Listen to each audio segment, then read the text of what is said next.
RCN. Le son de la différence. Citoyens au quotidien sur RCN, avec la CLCB de Malzéville-Saint-Max.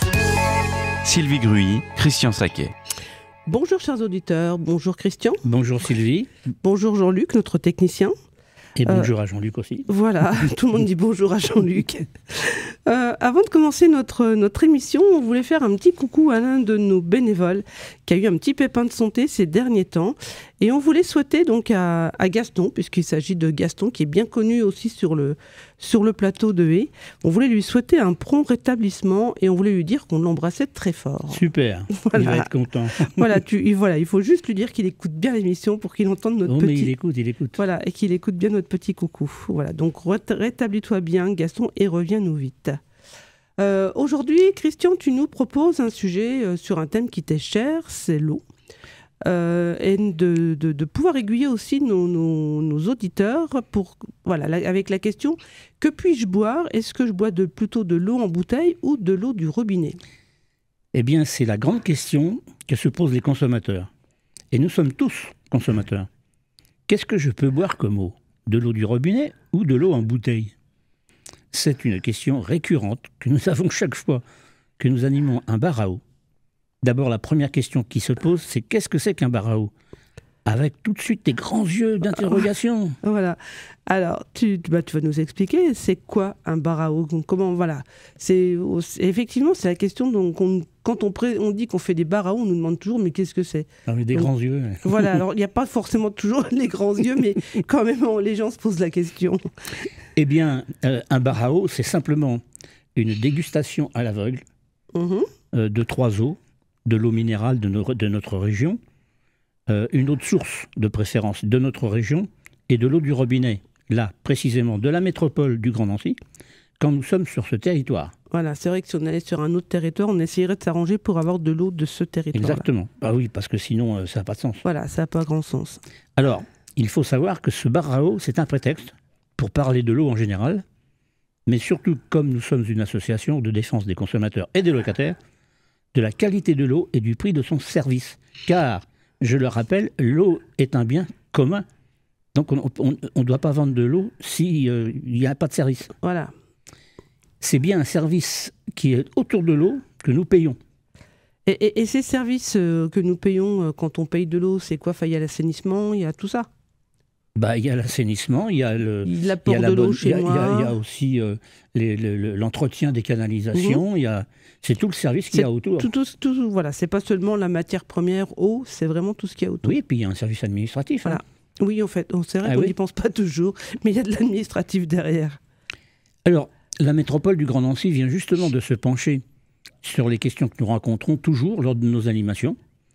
Pour ce faire, ce n'est pas moins de 65 000 abonnés qui sont concernés et visés par une enquête réalisée entre le 23 août et le 20 septembre.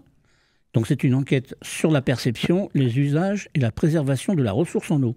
On en avait parlé dans 2 émissions en arrière. C'est vrai que j'avais participé, ça prenait pas énormément de temps que de répondre à cette enquête. Alors les conclusions de cette enquête, justement, devraient être rendues publiques vers la mi-novembre. D'accord, donc... Alors, pas dans la prochaine émission, mais dans celle d'après, on pourra dire d'en parler. On espère, parce que c'est long, c'est long de dépouiller l'enquête. Il faut dépouiller. Alors bon, je pense qu'il y a des moyens maintenant, je dirais, avec le numérique, etc., qui permettent quand même de dépouiller tout ça. Alors, quelles sont les réticences des consommateurs ? Parce que, pareil, quand on prend toujours par rapport à nos bars à eau, quand on est derrière le bar à eau, les personnes nous disent toujours oui, mais j'ose pas boire forcément l'eau du robinet. Alors quelles sont vraiment les réticences des consommateurs pour boire l'eau du robinet ? Eh bien, comme ça brutalement, je vais te dire, il y a l'odeur de l'eau. Voilà. L'odeur de chlore. Ils sont tous avec l'odeur du chlore et nous on leur démontre justement dans le bar à eau que on peut la faire disparaître. Alors il y a beaucoup de personnes qui craignent pour leur santé en buvant de l'eau du robinet alors que c'est le produit alimentaire le plus contrôlé.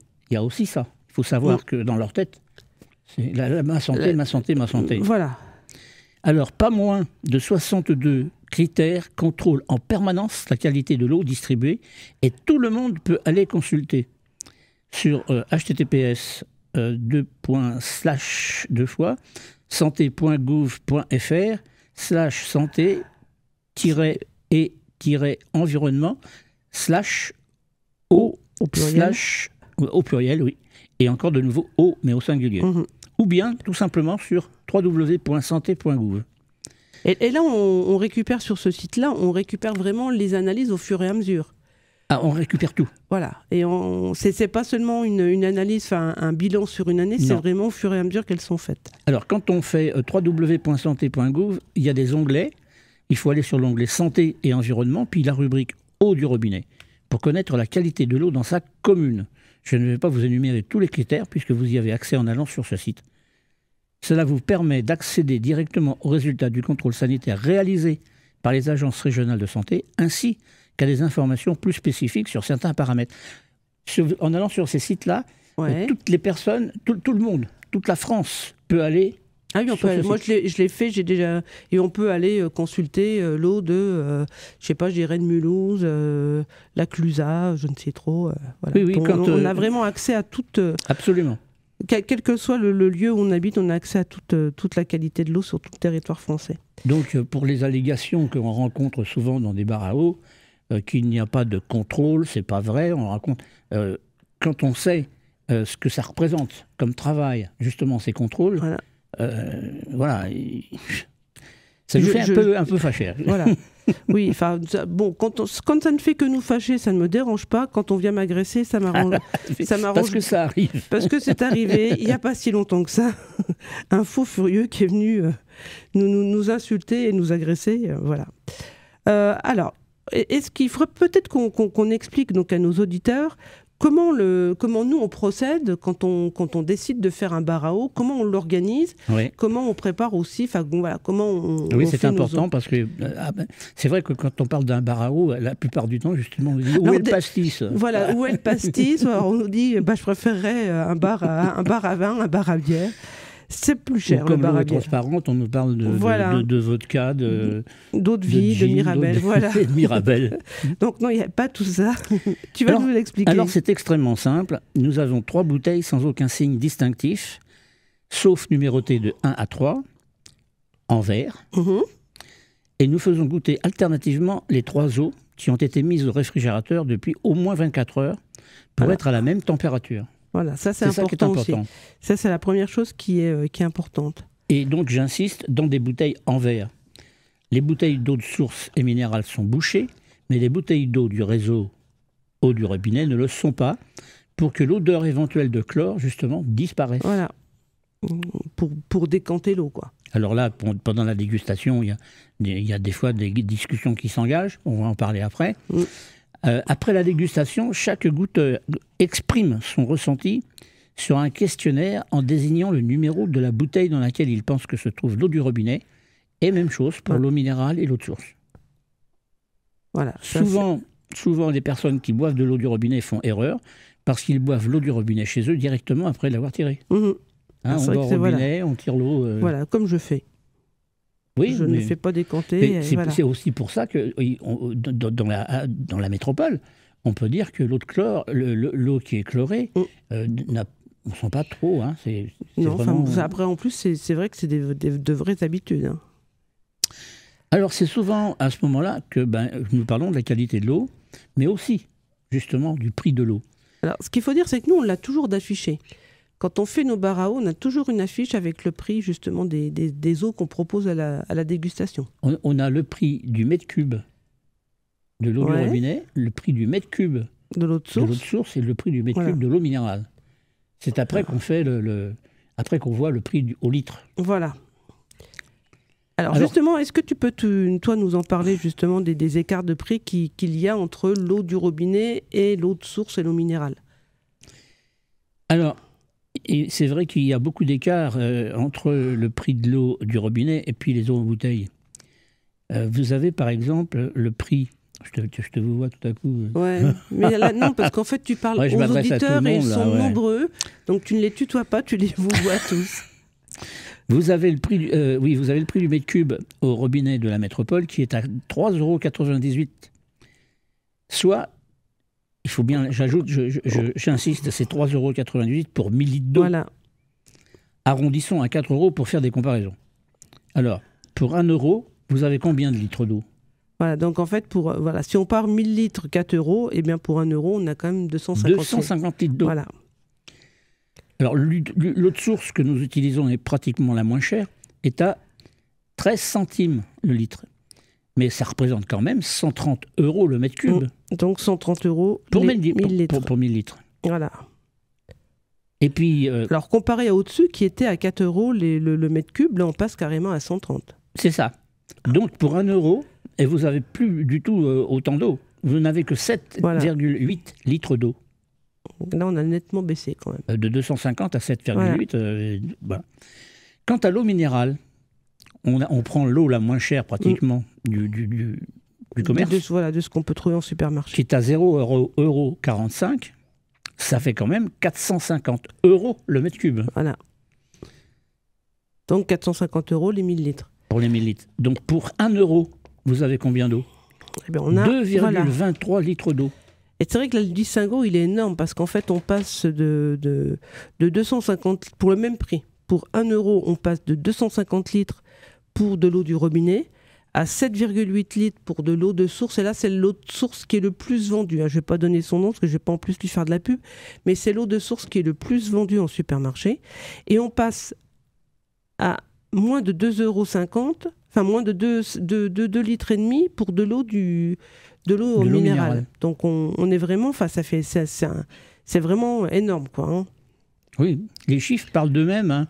L'eau de source, ça fait environ 32 fois plus cher que l'eau du robinet. Ouais. Et l'eau minérale, 113 fois plus cher que l'eau du robinet. Voilà. C'est quand même important. Voilà, donc en même temps, quand on a aussi des petits revenus, de toute façon, il vaut toujours mieux boire l'eau du robinet, puisque économiquement, c'est celle qui est la plus intéressante aussi. D'abord, d'une part, c'est de l'eau potable, c'est quelque chose que l'on boit, mais c'est avec cette même eau qu'on se lave, qu'on fait la vaisselle. Voilà, qu'on fait la vaisselle, qu'on fait à manger. Qu'on fait à manger. Voilà. C'est vrai que moi, j'ai entendu dire dans les bars à eau, il y a des gens qui utilisent de l'eau minérale pour cuire leurs pâtes. Oui. Eh ben, peut-être que je mangerais plus de pâtes alors si je me servais d'eau minérale pour faire mes pâtes ou pour faire ma soupe. Ça me coûterait quand même plus cher. De l'eau minérale ou de l'eau de source, de toute façon, parce que c'est vrai que l'eau de source c'est quand même beaucoup moins cher que l'eau minérale. Voilà. Mais franchement, faire de la cuisine en prenant de l'eau en bouteille, c'est vraiment catastrophique, quoi. Voilà. Alors c'est catastrophique au niveau du prix. Mais mis à part le côté financier, quels sont les autres avantages qu'il y a à boire de l'eau du robinet? Parce que c'est pas le seul avantage qu'il y a au niveau financier quand même. Non. L'eau du robinet est livrée 24 heures sur 24 directement chez vous. Fini les transports fatigants. Fini aussi les déchets avec les bouteilles en plastique qui représentent annuellement 10 kilos de plastique. Voilà. Et par rapport au transport, il faut aussi savoir aussi que quand on achète de l'eau en bouteille, donc elle est puisée quelque part, il va y avoir aussi donc la pollution, comme tu le disais, là, par rapport aux bouteilles plastiques. 10 kilos de plastique par an, c'est quand même pas rien. Et puis, il y a aussi, donc on pollue aussi au moment où on fabrique le plastique. Il y aura la pollution liée après quand on veut s'en débarrasser, quand on veut en faire autre chose. Et puis il y a aussi tout le transport. Puisque par exemple, si je bois de l'eau qui vient de l'autre bout de la France, il va falloir qu'elle soit acheminée, qu'elle soit stockée, etc. On parle justement de l'eau de source. L'eau de source qu'on utilise, c'est pas de l'eau de source qui est régionale. C'est pas de l'eau de source qui est locale. Il y a 18 sources. Oui, pour cette marque-là. Pour cette marque-là, on a de l'eau qui vient des fois du sud-ouest ou du sud-est. Voilà, donc même au niveau, le bilan carbone de l'eau en bouteille, c'est quand même pas terrible. Hein. Alors, pas de souci non plus avec la qualité de l'eau, qui est contrôlée en interne à l'usine de potabilisation, mais aussi par prélèvement régulier, un peu partout sur le réseau, par un service externe, l'Agence régionale de santé. C'est quand même important de bien savoir ça. Hein. Et par rapport au prélèvement, il y a non seulement des prélèvements sur le réseau, mais quand on parle de réseau, c'est aussi quelquefois chez des particuliers. Oui, quand on a des particuliers qui se plaignent que l'eau n'est pas bonne ou qu'elle a une drôle de couleur, Les gens se plaignent, hein, il ne faut pas croire que... Voilà. Je pense qu'on pourrait peut-être couper un petit peu là. Ouais, tu t'es fatigué. Non, je ne suis pas fatigué, mais je pense que... Ouais, pour le bon rythme de l'émission. La pause pour... Voilà, pour laisser à nos auditeurs le temps de se remémorer, voilà, de profiter de tout ce qu'on vient de dire. Donc on va se faire une petite pause. Citoyens au quotidien sur RCN. Avec la CLCV de Malzéville-Saint-Max. Alors Christian, concernant donc la qualité de l'eau et les questions que se posent les consommateurs, une question qui se pose, c'est que ça concerne aussi les résidus de médicaments. Ben, tout à fait. Il y a des études qui sont faites autour de ça, et il y a des campagnes nationales, il y en a eu plusieurs, qui se tiennent sur campagne nationale d'analyse des résidus de médicaments dans l'eau. Et la dernière qui vient de se révéler que 75% des échantillons d'eau du robinet étaient indemnes de résidus médicamenteux. Ce qu'il faut dire, c'est que 75% quand même. Quoi, hein. Les ressources en eau, comme l'ensemble du milieu naturel, sont le reflet de l'évolution de notre société humaine. En effet, les stations d'épuration des eaux usées ne sont pas actuellement conçues pour éliminer les produits pharmaceutiques de l'eau. Les installations qui traitent l'eau pour la rendre potable ne le sont pas non plus. Pourtant, une certaine quantité de contamination pharmaceutique est éliminée lorsque l'eau est traitée à d'autres fins. C'est là où on peut se poser plein de questions, parce que si on peut Enfin, moi je me suis posé la question et j'ai cherché et j'ai trouvé, c'est que pour traiter l'eau et éliminer les résidus pharmaceutiques dans l'eau, c'est monumental au niveau financier et aussi au niveau de l'installation. Donc on peut pas dans toutes les usines de potabilisation, on ne pourrait pas le faire. Oui, parce qu'en même temps, toutes les stations d'épuration, etc., ne reposent pas sur les mêmes établissements publics, les EPCI, d'une même taille, etc., et avec le même niveau financier, les mêmes possibilités financières. Donc c'est vrai que c'est là aussi quand on se dit que des plus petites structures qui sont portées par des plus petits EPCI ont peut-être un peu moins de moyens. Mais c'est là aussi où on a notre responsabilité, hein, parce que par rapport aux médicaments, je sais qu'il y a encore des personnes qui, par exemple, des médicaments périmés ou quoi que ce soit, les jettent dans les toilettes. Alors, il y a les rejets des médicaments que l'on absorbe, et puis il y a aussi les médicaments qu'on va jeter et dont on n'a pas besoin de les jeter dans les toilettes. Il y a d'autres moyens pour... Il y a plein de choses qu'on ne doit pas jeter dans les toilettes. Parce qu'après, on se plaint, on les retrouve. Il faut quand même savoir que quand on jette des choses comme ça dans les toilettes, à la station d'épuration, on ne les élimine pas. Le résultat, c'est qu'après, c'est rejeté dans la nature. Voilà. Et qu'on se retrouve les poissons. Les poissons, et même tous les animaux. Nos médicaments. Ouais. Donc voilà. Et moi, puisqu'on parle de ça, on parle là des stations d'épuration. Ouais. Je voudrais aussi rappeler et insister sur le fait que l'eau qui est rejetée par la station d'épuration va dans la nature. Parce qu'il y a encore des gens... Dans le cours d'eau, voilà. Ouais, parce qu'il y a encore des gens, on le voit ça, dans les bars à eau. Oui, c'est aussi une des questions qu'on nous pose. Est-ce que c'est remis dans le circuit, quoi ? Est-ce qu'une fois que c'est sorti de la station d'épuration, est-ce que ça revient à mon robinet ? Ça reviendra indirectement au robinet de quelqu'un, mais en passant par un cours d'eau ou une rivière. On pourrait penser que l'eau qui est rejetée pourrait servir, par exemple, pour arroser les plantes, les fleurs. On pourrait imaginer ça.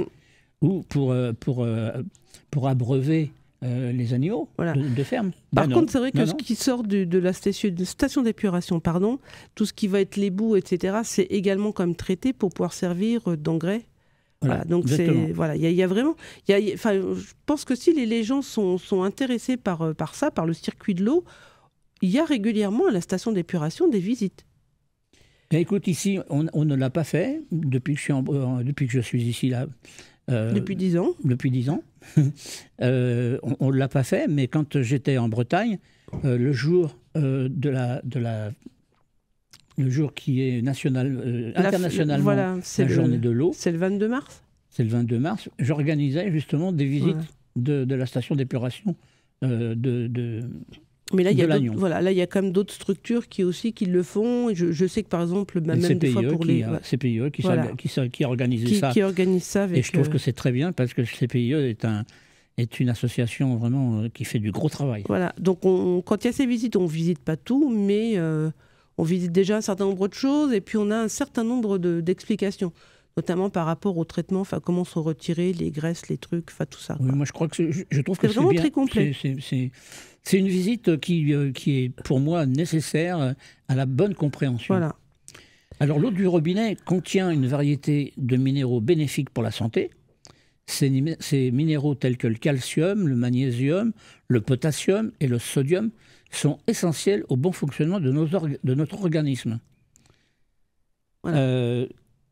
Alors il y a aussi... Alors une question maintenant qui arrive aussi, on l'avait pas il y a quelques temps de ça. Non, c'est une question qu'on nous posait pas. Les PFAS. Les PFAS. Alors ça veut dire per et polyfluoroalkylé. Alkylé. Donc ça c'est on appelle ça un polluant éternel. Enfin des polluants éternels qui sont présents dans l'eau du robinet, mais bien en dessous des taux autorisés. Je vais quand même donner des précisions, parce que quand on parle de PFAS, moi j'ai ça dans mon T'avais ça dans ton agenda? Dans mon agenda, mais oui, mais puis souvent aussi dans ma poche. Donc les PFAS dans l'eau, ce sont des substances chimiques synthétiques qui se caractérisent par leur résistance aux taches à l'eau et à la graisse. On les trouve dans tout ce qui est anti-adhésion. C'est important ça, hein. Ouais. Parce que maintenant on a des poils anti-adhésion, voilà. Bon. Dans les embouts de cigarettes électriques. On a déjà dit que c'était pas bien de fumer, dans les pas bien de vapoter. De fer à repasser, dans les lubrifiants et les cires pour le sol et les voitures, dans tous les produits cosmétiques, les anti-buées, les antistatiques, les vernis et les peintures. Alors, voilà, j'insiste et je le redis. Oui, dans l'eau du robinet de la métropole, il y a des PFAS, mais en dessous des normes requises. Voilà. Je pense que c'est important de... Parce qu'on nous a posé la question. Voilà, on nous a posé la question, on nous a également posé la question sur Internet. À la première question, j'ai dû avoir des grands yeux ronds. Voilà. Je ne m'attendais pas du tout à ce qu'on me pose cette question. Ben, en fait, c'est parce qu'aussi, il y a eu des informations, même à la télé, ou même des fois sur... Enfin, les personnes maintenant sont beaucoup plus, même sur les réseaux sociaux. Et sur les réseaux sociaux, on voit un tas d'informations, vraies ou fausses d'ailleurs. Et ça alimente aussi quelquefois les craintes des gens. Et je pense que c'est pour ça qu'il faut qu'on soit en capacité de répondre. Je vais revenir sur ce qu'on disait tout à l'heure. L'eau du robinet n'est pas... on n'a pas de l'eau du robinet à 100% en France. On n'a quand même que 97 à 98% d'eau potable. Oui, mais c'est pour ça. Non, voilà, on dit toujours... Ouais, il peut toujours y avoir, de toute façon, un problème quelque part. C'est parce qu'il y a des zones... Voilà. Non, puis il y a des et zones, puis il y a des zones voilà. où il y a d'autres problèmes. Alors, tout à l'heure, tu nous as parlé des médicaments, mais en quelle concentration on les trouve dans l'eau? Parce que, il y a une... comme, par exemple, si je bois un litre d'eau, je ne vais pas me retrouver avec un litre de médicaments à boire, quoi. Ouais. Il y a encore pas très longtemps, dans les bars à eau, quand on me pose la question sur les médicaments, j'avais une base qui avait été... c'était une étude de l'INRS qui était... ils avaient quantifié qu'on trouvait dans l'eau potable un mètre cube d'eau. Dans un mètre cube d'eau. Oui. Non, la quantité d'un mètre cube d'eau en comparaison dans le lac Léman. Le lac Léman. Donc c'est infime. Quoi. Voilà. Hein, et là, tu nous notais, donc par exemple, il faudrait boire environ 500 000 mètres cubes d'eau potable pour ingérer l'équivalent d'un cachet d'aspirine. Voilà, exactement. Et il faudrait 500 000 mètres cubes d'eau. Voilà. Il faut quand même se rendre compte ce que c'est, 500 000 mètres cubes d'eau. on va être noyé. Voilà. Je pense qu'on peut dire c'est minime. Mais enfin, attention quand même, il faut rester vigilant parce que la consommation de médicaments augmente sensiblement Et puis il y a d'autres choses qui arrivent, des nouveaux... par exemple, là j'en ai pas parlé, mais il y a les oestrogènes. Oui, ben voilà, c'est toutes les... Enfin, c'est aussi l'évolution même de la médecine, etc., des traitements, et quand on ingère, nous, ces médicaments, il y en a comme une partie qui est rejetée via nos urines, etc., quoi. Donc là, on les retrouve... c'est comme ça qu'on retrouve, mais donc c'est pour ça qu'on disait aussi tout à l'heure, il y a les médicaments qu'on a ingérés qui vont être en partie rejetés, et puis c'est pour ça aussi qu'il faut être vigilant par rapport au fait de ne pas jeter de médicaments périmés dans l'eau. Exactement. Voilà. Alors, on avait parlé, donc on a parlé des pollutions possibles de l'eau, mais nous, on a quand même un vrai pouvoir d'agir. Hein, donc... notre pouvoir d'agir. Alors c'est vrai quand on nous dit l'eau du robinet, finalement c'est peut-être pas si bien que ça, mais faut pas non plus oublier que dernièrement il y a certains grands groupes de minéraliers qui ont traité des eaux minérales, ce qui est complètement interdit. C'est interdit ça. Voilà, tout simplement. Alors c'était une bonne raison de le faire parce qu'il y avait de la pollution dans leur eau, mais comme quoi déjà même de l'eau minérale peut être polluée. Ça faut quand même le garder un petit peu dans le coin de notre tête. Et puis, notre pouvoir d'agir, il est dans notre façon de consommer aussi. Donc, la première chose qu'on peut faire, c'est quand même de boire de l'eau du robinet, car on ne peut pas continuer à produire du plastique à usage unique, plastique qui pollue lors de sa fabrication, plastique qui pollue l'eau contenue dans les bouteilles en plastique, avec un transfert de microparticules lors du stockage de l'eau. Plastique que l'on retrouve sous forme également de déchets dans les cours d'eau et les océans. Là, c'est plus possible, quoi. Mais il y a autre chose, hein. Il faut faire attention et bien y penser, ça. À chaque fois qu'on ouvre ou ferme avec le bouchon la bouteille de plastique, il y a un frottement et il y a une microparticule, des microparticules qui se retrouvent dans l'eau. Donc, il faut bannir complètement le plastique. Voilà. Nous, quand on tire l'eau, on la tire...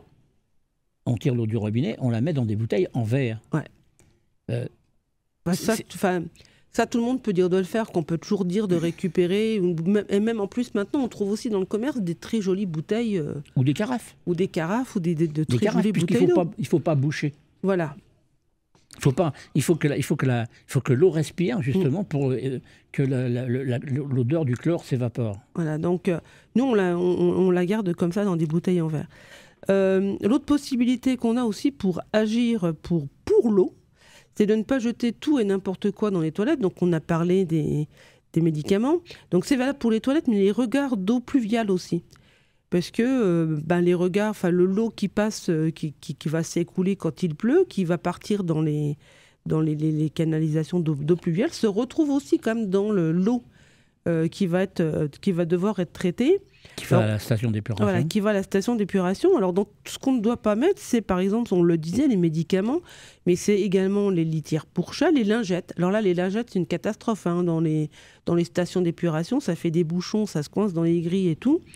Et c'est un traitement supplémentaire, donc un coût supplémentaire. Il ne faut pas oublier ça. Plus c'est pollué, l'eau qu'on envoie à la station d'épuration, plus c'est cher pour la dépolluer. J'ai marqué quoi encore ? Les produits chimiques. Voilà, les produits chimiques. Je pense qu'il y a encore des personnes qui vont jeter aussi du Whey Spirit ou des choses comme ça. Les peintures. Voilà, les peintures. Moi, quand je faisais de la...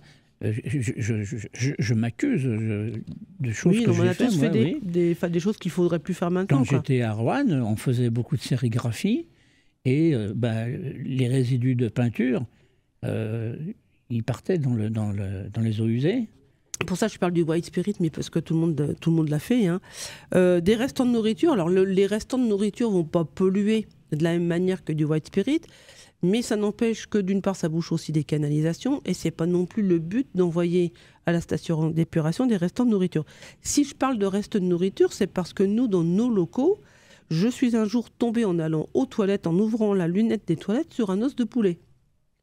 Comme on ne mange pas à la CLCV, forcément, ça venait d'un appartement du dessus. Voilà. Comment il a pu se retrouver dans tes toilettes ?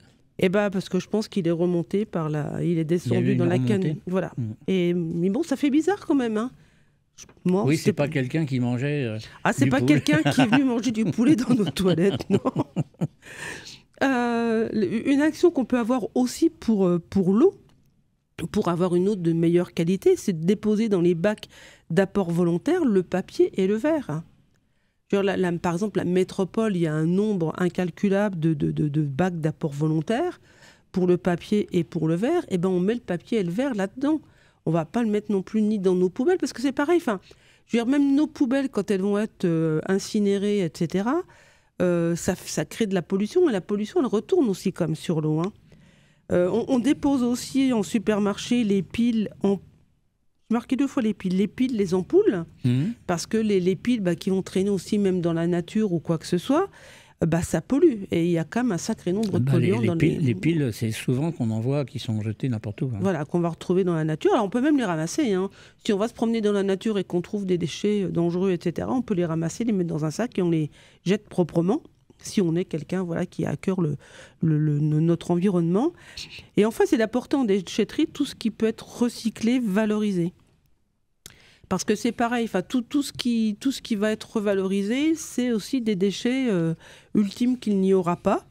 Alors, nos déchets triés et recyclés évitent de puiser dans de nouvelles ressources et surtout évitent des pollutions de la nature, donc de l'eau. Parce que c'est pas parce qu'on va jeter quelque chose, je sais pas, moi je dirais... à 2, 3, 10 km dans la nature, à 2, 3, 10 km d'un cours d'eau, que ça ne va pas retourner, que ça ne va pas polluer par les eaux de pluie, donc les eaux souterraines, et ça va se retrouver après dans les eaux qu'on va consommer.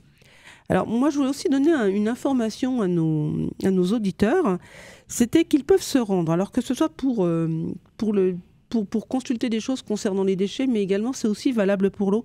Il y a le site de la métropole.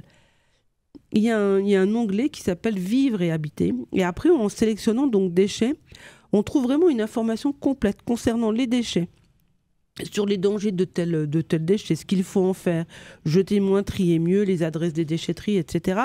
Et dans Vivre et habiter, on trouve également donc un onglet aussi concernant l'eau. Et là, on trouve, alors sur l'onglet eau, on va trouver le règlement pour les personnes qui sont abonnées directement à la métropole pour avoir l'eau. On va trouver tout un tas d'informations sur l'eau, sur les enquêtes menées sur l'eau. Je pense que ce sera là qu'on va retrouver également le résultat de l'enquête qui a été menée donc, il y a quelques temps. Il y a vraiment plein d'informations concernant les déchets. On peut aussi aller sur le site de la Maison de l'Habitat et du Développement durable. Il y a plein de choses, mais tu parles de site. C'est encore une fois, il faut être équipé en informatique. Ouais. Alors, si on n'est pas équipé en informatique, on reçoit un truc qui est génial aussi, c'est l'info du tri. La métropole... Oui, mais tu vois systématiquement ça. Le tri se fait automatiquement en bas des immeubles. Oui, tu le vois dans les poubelles. Voilà, mais je pense que les personnes qui n'ont pas pris connaissance de ça. Ouais, mais je pense que les personnes qui habitent aussi en maison individuelle, alors ne mettent pas dans leur entrée d'immeuble parce que c'est pas un immeuble, mais je pense qu'il y a énormément de personnes qui résident aussi en maison individuelle qui ne lisent pas l'info du tri. Je suis d'accord avec toi, mais moi je te dis ce que je vois. Oui, c'est ce qu'on voit. C'est vrai que parce que les maisons individuelles, on ne voit pas leurs poubelles. On ne voit pas leurs poubelles, ils ne la mettent pas. Parce que moi, cette semaine-là, j'ai vu, il y avait la distribution du fascicule, du livret de la commune. Il y en avait une dizaine dans la poubelle. Oui, ça c'est du systématique. Hein. C'est pas du courrier, donc ça va direct à la poubelle comme si c'était une publicité. Alors qu'il y a plein d'informations qui les concernent. Voilà. Et après, c'est ça qui est dommage, parce que l'information, oui, on peut l'avoir par Internet et on cherche, mais on a directement aussi de communiquer. Alors, comme mon petit sujet est terminé, moi je te propose, Christian, de faire notre deuxième pause. Ah oui, on va faire la pub. On va pas faire la pub de la CLCV. Voilà. Parce qu'on ne dit pas non plus qui nous sommes là. Voilà, mais on va le dire tout à l'heure. Citoyens au quotidien sur RCN. Sylvie Gruy, Christian Saquet. Alors, ce que je souhaiterais, c'est faire une petite conclusion quand même sur le sujet de l'eau. En disant que c'est pas fini. On n'a pas terminé, parce qu'il y a plein de choses. Et on a pu constater les 3/4 de la France qui ont été inondés. Et moi, je fais partie de la commission protection des inondations. Je me dis que la prochaine... à l'agence de l'eau Rameuse. Et je me dis que la prochaine commission... elle va être coton et bien... Et c'est vrai aussi, je pense quand même que même les inondations sont aussi source de pollution pour les rivières. C'est une pollution catastrophique. Parce qu'en fait, tout ce qui a été balayé, ça emmène tout, quoi. Complètement. Et quand j'étais à la commission littorale, dont j'étais vice-président à Loire-Bretagne. Voilà, oui, parce que si tu parles de la commission littorale en étant sur un c'est...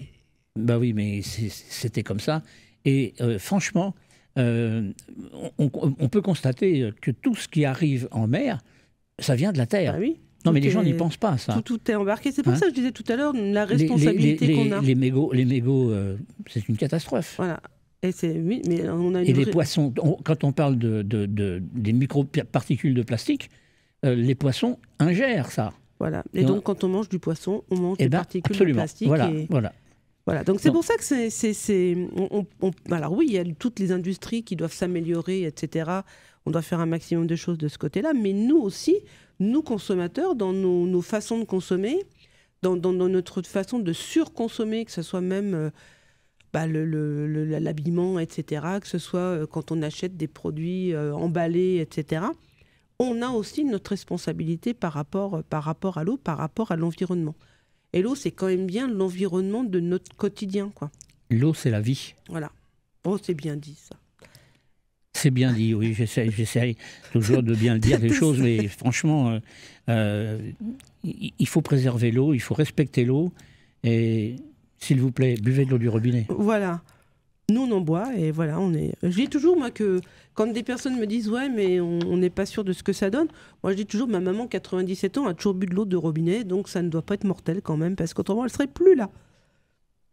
Alors, tu as une petite brève maintenant à nous faire ? J'ai une petite brève. Alors, c'est quelque chose, voilà, c'est une nouvelle depuis le 1er octobre 2024, donc c'est tout récent quand même. Hein.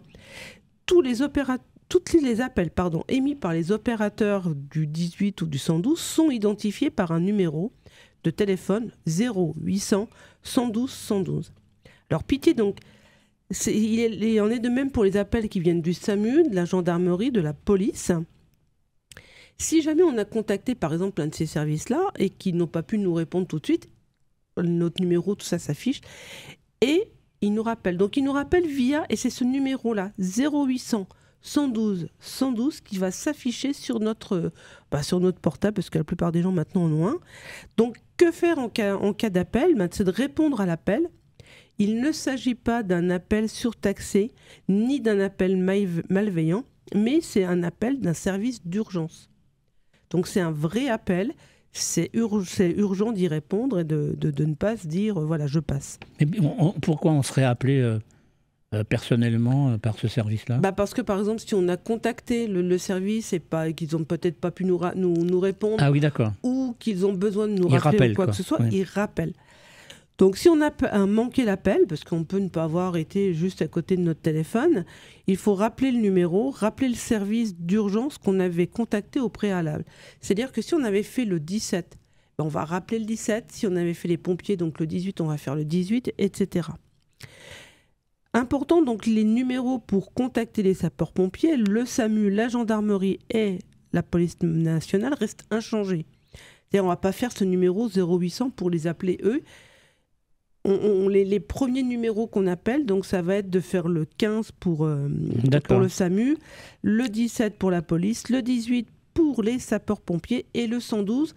Le 112, en fait, ça va nous ramener sur les mêmes services d'urgence, mais c'est un petit peu quand on ne sait pas qui est-ce qu'il faut vraiment appeler, on appelle le 112, ça tombe sur un standard, un truc d'appel. Il y a un répondeur ou comment ça se passe ? Non, c'est pas. Il y a une vraie personne. Il y a une vraie personne. On fait le 112, on a une vraie personne. C'est pas un répondeur, c'est une vraie personne qui va nous demander pourquoi on appelle. Dis donc, ça fait des plateformes. Ça... Ouf. Ouais, mais je pense qu'ils doivent mutualiser aussi des fois les plateformes.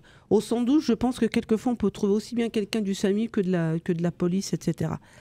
Et donc ils vont eux nous réorienter vers le bon service d'urgence. Voilà. Mais c'est vrai que si on sait que j'ai besoin de la police, on va faire le 17 en priorité, quoi. Donc voilà, c'était pour donner cette information-là. 0800 112 112, c'est les urgences, les services d'urgence qui nous rappellent. Donc on ne considère pas que c'est un appel malveillant. On sait qu'il y a des appels malveillants, mais pas celui-là.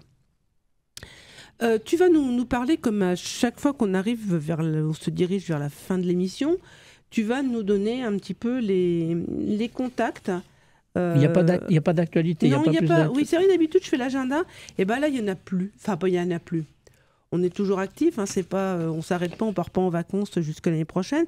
Mais c'est vrai que quand on a, par exemple, des agendas, ça va être généralement même par rapport à nos participations à des événements. Là, la fête de l'énergie et du climat s'est passée. Donc, c'était le dernier événement pendant lequel on avait un bar à eau. Donc il n'y a plus de bar à eau jusqu'à la fin de l'année. Alors, c'est vrai qu'en même temps, c'est aussi moins sympathique, notamment quand on a fait la fête des pins où il faisait un petit peu frisquette. À 10h du matin, faire un bar à eau, faire goûter de l'eau qui en plus était assez fraîche, c'est un peu moins sympathique qu'au mois de septembre, quoi. Oui, mais tu vois, la dernière animation, c'était dans un local, là, c'était dans la mairie de Nancy. Voilà, c'était dans les grands salons de l'hôtel de ville, donc il faisait chaud, mais c'est vrai que voilà, c'est moins à cette période-là qu'on en fait. Par contre, c'est vrai que si quelqu'un a besoin qu'on vienne faire une animation, que ce soit sur l'eau, même sur autre chose, on en fera et on en parlera dans notre émission. Je pense qu'il est important justement de dire qu'on peut aller faire des animations. On peut nous sur demander demande, d'intervenir, on peut que ce soit intervenir. même sur d'autres... Alors c'est vrai que majoritairement on se déplace sur la métropole, mais ça nous est déjà arrivé comme d'en sortir un petit peu. Donc tu nous fais les contacts, Christian, les contacts de la CLCV pour qu'on nous trouve et qu'on nous trouve bien. Alors d'abord, il faut savoir que la CLCV de Malzéville-Saint-Max se trouve précisément à Malzéville, au 60 rue du Colonel Drian, au bâtiment Franklin. C'est pratiquement, ça fait partie du centre de la ville, hein, on peut dire. Du centre de la ville. De quoi Malzéville. Franklin, bah non, c'est un petit peu en bordure quand même. Ouais, oui, c'est vrai que c'est à la limite. En même temps, voilà, c'est vrai que Malzéville, c'est pas non plus une grande superficie. Enfin voilà, c'est assez proche du centre-ville, mais on est quand même très proche de Saint-Max. Donc pour venir nous voir d'abord, il faut utiliser la ligne Stan 13 avec descendre à l'arrêt Alexandre Ier. Et ce qui est important, c'est prendre la direction de Demartemont. Oui, quand on Parce choisit. que si on part dans l'autre sens... Eh ben on arrive, je crois que ça doit être... Je me demande, c'est quoi le 13 on se retrouve sur le plateau de Haye. Oui, le plateau de Haye, oui. Voilà, donc le temps qu'ils reviennent, il faudra une heure. Une heure, ça fait une heure. Et donc l'aller plus le retour au plateau de Haye, ça fait 2 heures pour mon bus. Je dis ça parce qu'il y a bien quelqu'un qui l'a fait une fois. Voilà. Donc non, il ne faut pas faire.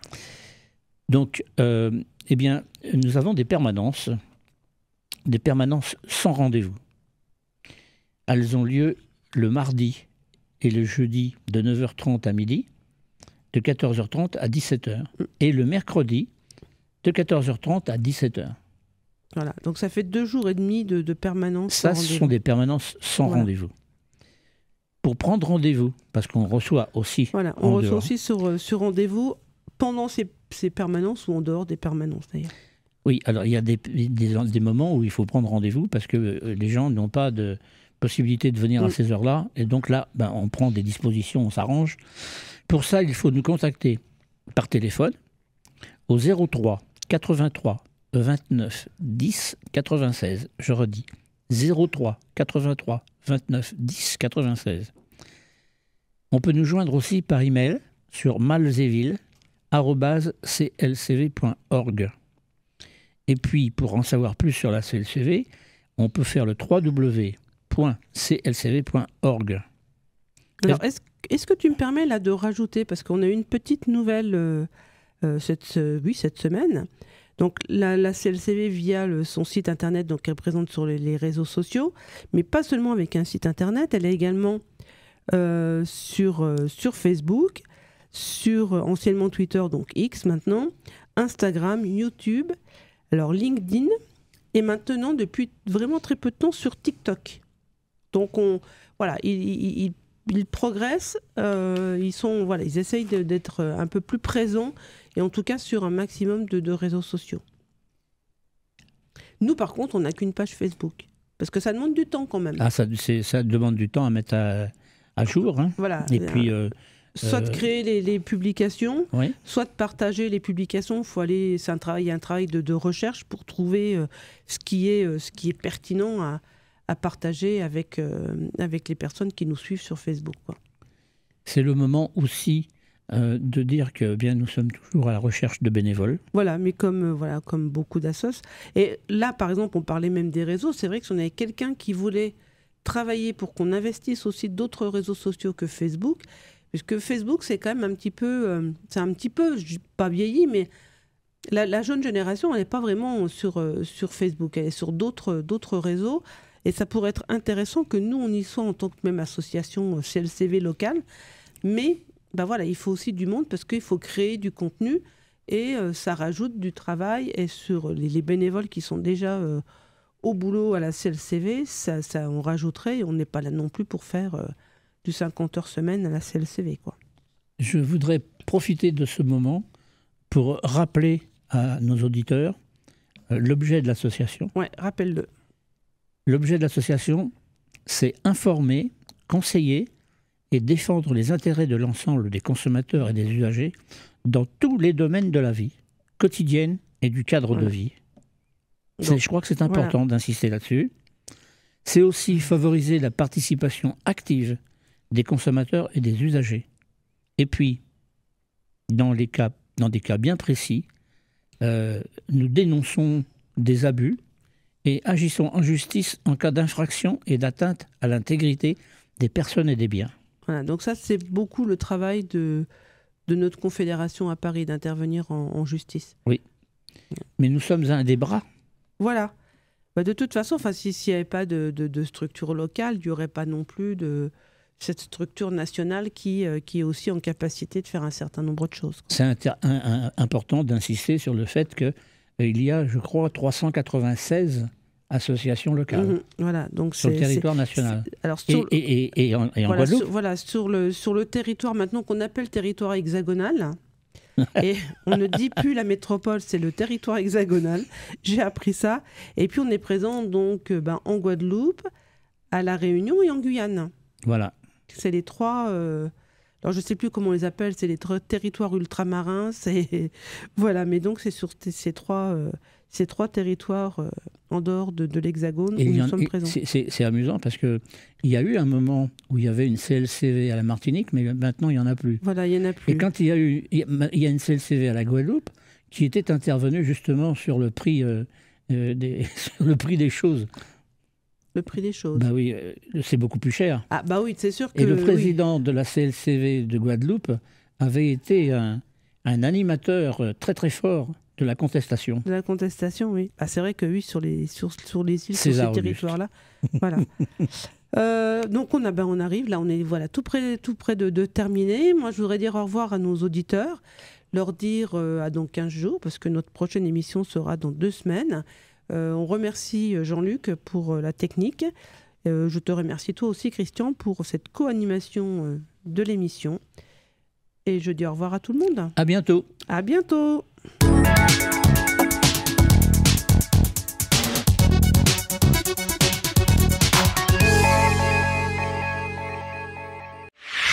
RCN, www.rcn-radio.org